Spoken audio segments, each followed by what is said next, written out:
안녕하십니까. 오늘 설교 제목은 그리스도인이 되는 특권입니다. 먼저 요한일서 3장 1절을 보도록 하겠습니다. 보라, 아버지께서 어떠한 사랑을 우리에게 주사 하나님의 자녀라 일컬음을 얻게 하셨는고 우리가 그러하도다. 그러므로 세상이 우리를 알지 못함은 그를 알지 못함이니라. 사랑하는 자들아, 우리가 지금은 하나님의 자녀라. 장래에 어떻게 될 것은 아직 나타나지 아니하였으나 그가 나타내심이 되면 우리가 그와 같을 줄을 아는 것은 그의 계신 대로 볼 것을 인함이니 주를 향하여 이 소망을 가진 자마다 그의 깨끗하심과 같이 자기를 깨끗하게 하느니라. 네, 요한은 우리에게 하나님의 위대한 사랑을 나타내기 위하여 애쓰고 있습니다. 사실 하나님의 사랑을 표현하기에 충분한 말을 찾을 수 없습니다. 그것이 인간의 한계죠. 그리고 하나님께서 우리에게 얼마나 놀라운 사랑을 주셨는지 보라고 말하고 있습니다. 우리는 그 사랑을 어떻게 바라볼 수 있을까요? 갈바리의 십자가를 바라보므로 알 수 있습니다. 십자가는 타락한 사람들을 위해 하나님께서 가지신 사랑을 나타냅니다. 본문에서는 보라, 어떠한 사랑인가 라고 합니다. 예수님을 바라보아야 합니다. 아버지 하나님과 동등하신 그분을 바라보아야 합니다. 그분은 우리를 위해 자발적으로 제물이 되셨습니다. 우리는 여기서 하나님의 놀라운 겸손을 볼 수 있습니다. 우리는 그리스도의 사랑 안에 거합니다. 자신의 아들을 죽도록 내어주신 하나님의 사랑입니다. 아담과 하와가 타락하여서 우리는 어떠한 희망도 없이 죽음을 바라보고 있었습니다. 그때 하나님의 아들은 보좌를 떠나서 사람의 본성을 스스로 취하셨습니다. 그리고 인간이 되셨습니다. 우리의 허물로 인하여 찔림을 받고 우리의 죄악을 인하여 상함을 당하셨습니다. 그렇다면 우리도 요한과 같이 보라, 하나님께서 어떠한 사랑을 우리에게 주사 하나님의 자녀라 일컬음을 얻게 하셨는고라고 말하지 않겠습니까? 그리스도인이 된다는 것은 무엇일까요? 그것은 그리스도와 같이 되는 것입니다. 그리스도는 하나님의 아들이십니다. 그분은 타락한 인류를 위하여 구속의 계획을 짜놓으신 분입니다. 우리가 가진 모든 축복들은 이 예수 그리스도께 받은 것들입니다. 그러므로 그리스도인이 되는 것은 엄청난 희생 덕분에 가능한 일이 됩니다. 죄의 결과로 하나님의 보좌에서 그분은 쫓겨났던 우리를 구원하셨습니다. 그러나 그리스도께서는 이러한 상황에서도 우리의 죄값을 치르시고 우리는 다시 하나님께 나아갈 수 있게 되었습니다. 그리스도께서는 두 개의 팔을 가지고 계십니다. 하나는 사람의 팔입니다. 이것으로 타락한 인류를 안으십니다. 그리고 또 다른 팔은 신의 팔입니다. 이것으로 전능하신 하나님의 보좌를 붙잡으셔서 땅과 하늘을 연합시키십니다. 타락하고 유한한 사람을 무한하신 하나님과 연합시킨 놀라운 일입니다. 이제 하늘의 문이 열리고 타락한 사람은 하나님의 총애를 다시 받을 수 있게 되었습니다. 예수님께서는 인간으로서 시험을 받으셨습니다. 그것은 에덴 동산의 아담과 하와에게 있던 것보다 더 높고 힘든 시험이었습니다. 사단은 아담과 하와가 넘어진 그 식욕의 시험을 똑같이 가지고 나왔습니다. 아담과 하와는 당시에 어떠한 배고픔을 느끼지 않았지만 예수님은 40일을 굶주려서 더 연약한 상태로 이 시험을 맞이하셨습니다. 사단은 예수님을 정복하기 위해 식욕으로 시험했습니다. 그러나 그리스도는 아담이 이 실패한 시험을 통과하고 인간을 구속하셔야 했습니다. 사단은 이렇게 되었습니다. 사단에게 예수님이 이렇게 대했습니다. 기록되었으되 사람이 떡으로만 살 것이 아니요 하나님의 입으로 나오는 모든 말씀으로 살 것이니라. 우리가 이 말씀을 간직하고 생활 속에서 실천을 한다면 우리의 생활의 형편은 완전히 다르게 볼 수 있을 겁니다. 이 세상에 가지고 있었던 모든 것들이 불만스럽고 그리고 그것을 쟁취해야겠다는 이기심은 이제 적어질 것입니다. 세상에 대한 사랑이 적어지고 하나님에 대한 사랑이 더 많아질 겁니다. 만약에 아담과 하와가 하나님의 입으로부터 나오는 모든 말씀으로 살았더라면 그들은 결코 타락하지 않았을 겁니다. 마찬가지로 하나님의 입으로 나오는 모든 말씀으로 살 모든 사람들은 에덴으로 돌아가게 될 것입니다. 이제 구주를 받아들이는 것에 대하여 말씀드리도록 하겠습니다. 그리스도인이 된다고 하면 폭력의 힘에 무너져야 하고 마치 저항하지 않아야 되는 그런 약한 존재로 비추어지는 경우가 있습니다.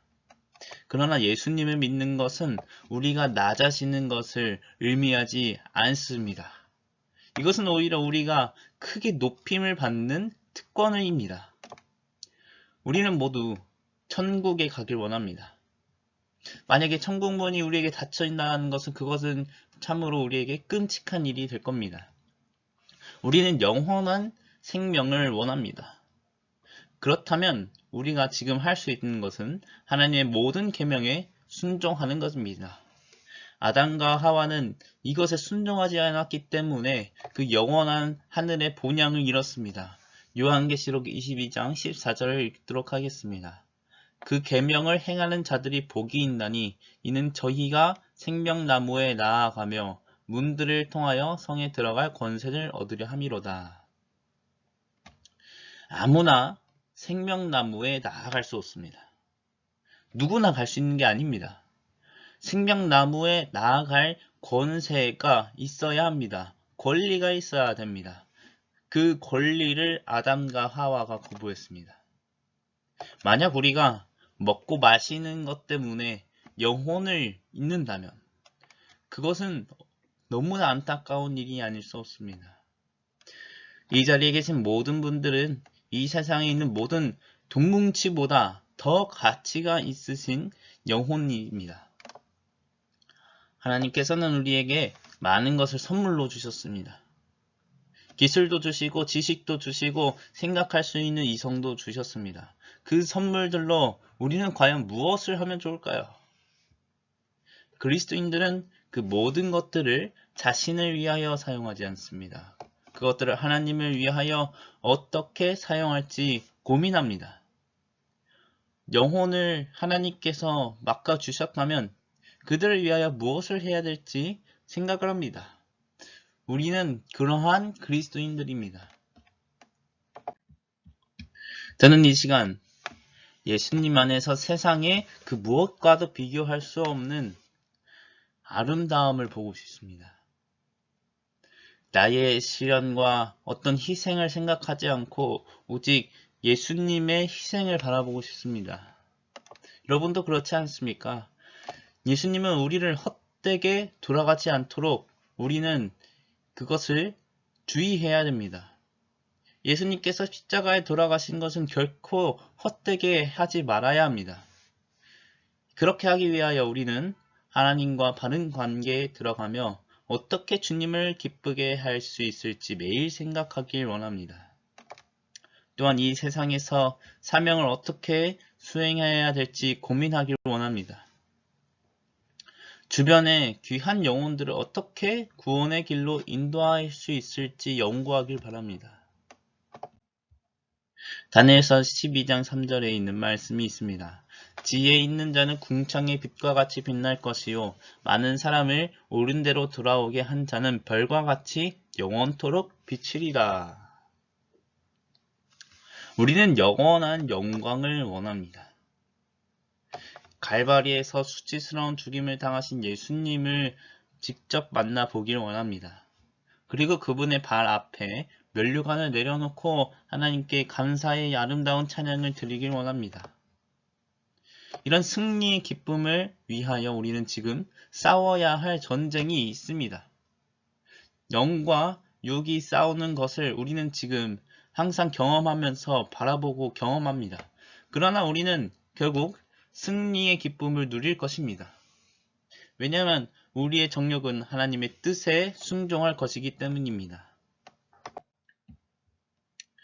요한복음 15장 10절에는 내가 내 아버지의 계명을 지켰다고 그리스도께서 말씀하셨습니다. 그리고 그분은 모든 일에 있어서 우리의 모본이 되십니다. 시련이 올 때 우리는 혼자 달려가서는 안 됩니다. 우리는 먼저 우리를 돕는 분에게 달려가야 합니다. 그리스도께서는 우리를 전투에 홀로 내버려 두지 않으시고 이 싸움을 위하여 예수님께서 오셨음을 우리는 기억할 수 있습니다. 예수님께서는 이 싸움을 위하여 오셨으며 결국에는 다 이루었다고 십자가에서 외치셨습니다. 히브리서 4장 15절에 있는 말씀입니다. 그는 모든 일에 우리와 한결같이 시험을 받으셨으나 죄는 없으시니라. 그리스도께 우리가 나아갈 때 우리는 그분의 음성을 듣게 될 것입니다. 그리고 그분께서 우리를 도와주시는 것을 경험하게 될 겁니다. 우리는 그분의 자녀이기 때문입니다. 저는 집이 경남 밀양에 있습니다. 부모님은 모두 거기에 계십니다. 제가 부모님 집에 오랜만에 이렇게 가게 되면 여러 가지 부탁을 하게 됩니다. 특별히 저희 부모님은 붕어빵과 팥빙수를 장사하고 계시기 때문에 제가 오랜만에 가게 되면 그 빵과 팥빙수 좀 만들어 달라고 부탁드립니다. 그럼 부모님은 최근에 가장 맛있는 빵을 구워 주십니다. 그리고 만든 지 오래되고 눅눅한 빵을 절대 주지 않으십니다. 그렇게 해서 그렇게 부모님과 만나고 이제 가게에서 집으로 돌아가야 됩니다. 그러면 이제 제가 버스를 타고 가겠다고 말합니다. 그런데 사실 집은 좀 시골 안쪽이라서 버스가 그렇게 많이 다니지 않습니다. 어떤 경우에는 이 버스를 1시간이나 기다린 적도 있습니다. 부모님께서는 이것을 아시기 때문에 제가 이렇게 버스를 타고 가겠다 하면 비싼 택시비를 저에게 주시기 위하여 달려오시면서 한 손에 돈을 주시곤 합니다. 부모님께서는 절대로 이 택시비가 아깝다 혹은 버스비가 아깝다 하시면서 너 멀리 그 길을 혼자 걸어가라고 하지 않으십니다. 이처럼 자녀가 부모에게 도움이 필요하면 부모는 모른 척하지 않습니다. 어떻게 해서든 좋은 것을 주고자 합니다. 우리는 그리스도께 나아가고 그분이 우리를 들어주실 것을 믿을 수 있습니다. 그런 분이 바로 우리가 믿는 예수 그리스도입니다. 우리는 하나님 안에서 살아있는 믿음을 키우고 싶어 합니다. 그렇지 않습니까? 이 땅의 유혹으로부터 돌이켜서 영원한 하늘을 바라보길 바랍니다. 우리는 모두 하나님의 영광을 바라보길 원합니다. 그렇다면 우리는 그것을 이 땅에 가져오는 것은 어떨까요?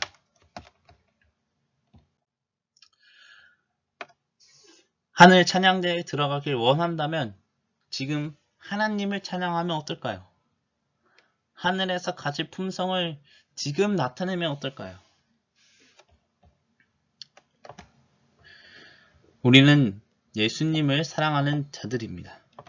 저는 그분과 더욱 친숙해지길 원합니다. 만약 매일 그분을 모신다면 여기에서 작은 문제거리들은 이제 우리의 시야에 들어오지 않을 겁니다. 예수님께서 말씀하셨습니다. 수고하고 무거운 짐진 자들아, 다 내게로 오라. 내가 너희를 쉬게 하리라. 마지막 날에는 두 무리가 있을 겁니다. 하나는 오른편에, 하나는 왼편에 있습니다. 그리고 그리스도께서는 한편에게 말씀하셨습니다. 내 아버지께 복받은 자들이여 나와 창세로부터 너희를 위하여 예비된 나라를 상속하라. 내가 줄일 때에 너희가 먹을 것을 주었고 목마를 때에 마시게 하였고 나그네 되었을 때 영접하였고 벗었을 때 옷을 입혔고 병들었을 때에 돌아보았고 옥에 갇혔을 때에 와서 보았느니라.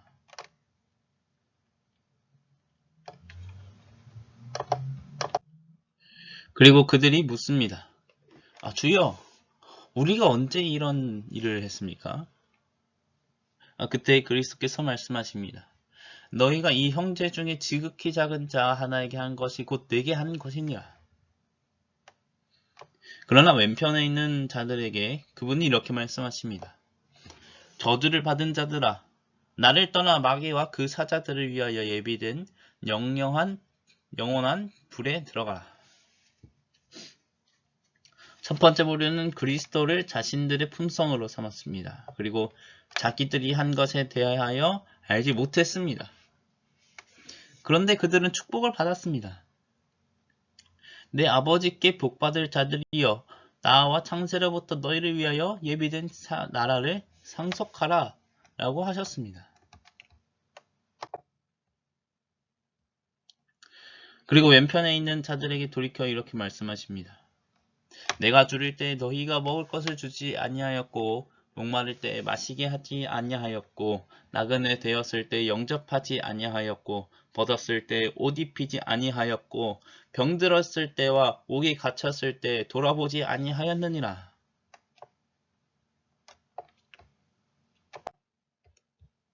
그리고 그들이 주여 어느 때에 우리 줄인 것이나 목마른 것이나 나그네 되신 것이나 벗으신 것이나 병드신 것이나 옥에 갇히신 것을 보고 공양치 아니하더이까? 라고 물었습니다. 그때 이런 대답이 옵니다. 이 지극히 작은 자 하나에게 하지 아니한 것이 곧 내게 하지 아니한 것이니라. 큰 자가 아니라 지극히 작은 자에게입니다. 우리는 매일 그리스도를 모시길 원합니다. 배고픈 자를 먹이지 않고 벗은 자를 입히지 않고 병든 자를 찾지 않는 자는 그것을 알지 못합니다. 그들 자신의 능력을 하나님께 바치지 않았기 때문입니다. 그래서 영원한 하늘의 축복을 상실하였습니다. 하나님께서 주신 능력이 있습니까? 그것을 그분에게 드려야 합니다. 모든 몸과 정신은 하나님께 속해 있습니다. 그리고 하나님께 영혼을 드리고 오는 데에 사용해야 합니다. 다니엘은 이렇게 말했습니다. 지혜 있는 자는 궁창의 빛과 같이 빛날 것이요 많은 사람을 옳은 대로 돌아오게 한 자는 별과 같이 영원토록 비치리라. 잠시 후에 우리는 그리스도를 왕으로 볼 것입니다. 그리고 이러한 음성을 들을 겁니다. 얘들아, 두성 안으로 들어와라. 그리고 생명가로 날아가는 권리를 얻어라. 그리고 비할 수 없는 예수님의 아름다움을 보아라. 하나님께서는 우리 모두를 거기에 있도록 하실 겁니다. 우리는 결코 이것을 잃을 수 없습니다. 하나님께서 오늘 밤 여기에 계신 여러분을 축복하고 계십니다. 그리고 하나님께서 여러분의 영혼 안에 들어오셔서 비추십니다. 그 빛 안에서 행하길 바랍니다.